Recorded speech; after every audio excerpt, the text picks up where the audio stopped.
Hey guys, so we're going to be doing a Modigliani, if you were wondering how that was pronounced, style cow today for our lesson about the cattle industry.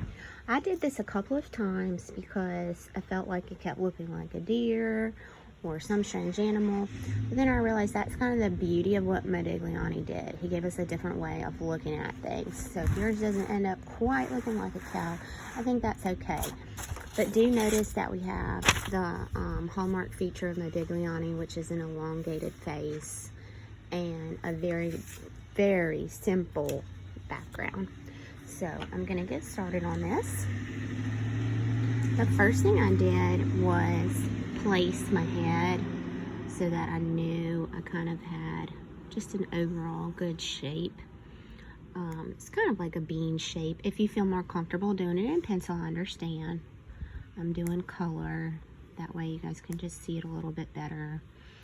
So if you guys read some of the lesson that I presented for you guys, you learned that cattle is not the same as dairy or dairy cows.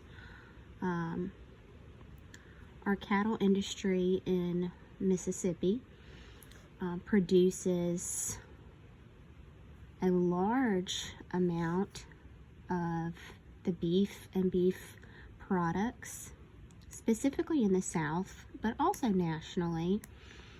And I just think that's important because even if you're not a big beef person, honestly, ironically enough, guys, I grew up as a vegetarian.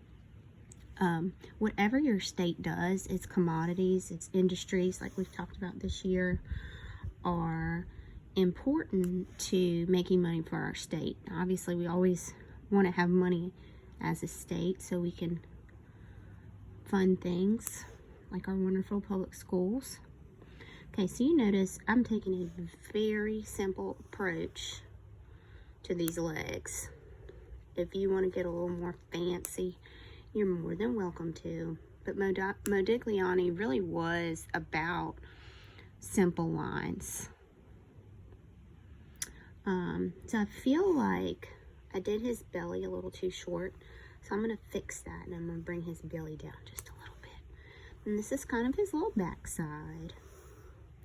There's his tail. Okay, do a little bit of a backside on this side as well. Okay, and really as we begin to color, we'll shape him up a lot more. I'm going to go ahead and put in my horizon line. We talked a little bit about horizon lines. I know it's so hard for you guys to remember the things that we've talked about, especially since I haven't seen you guys in forever.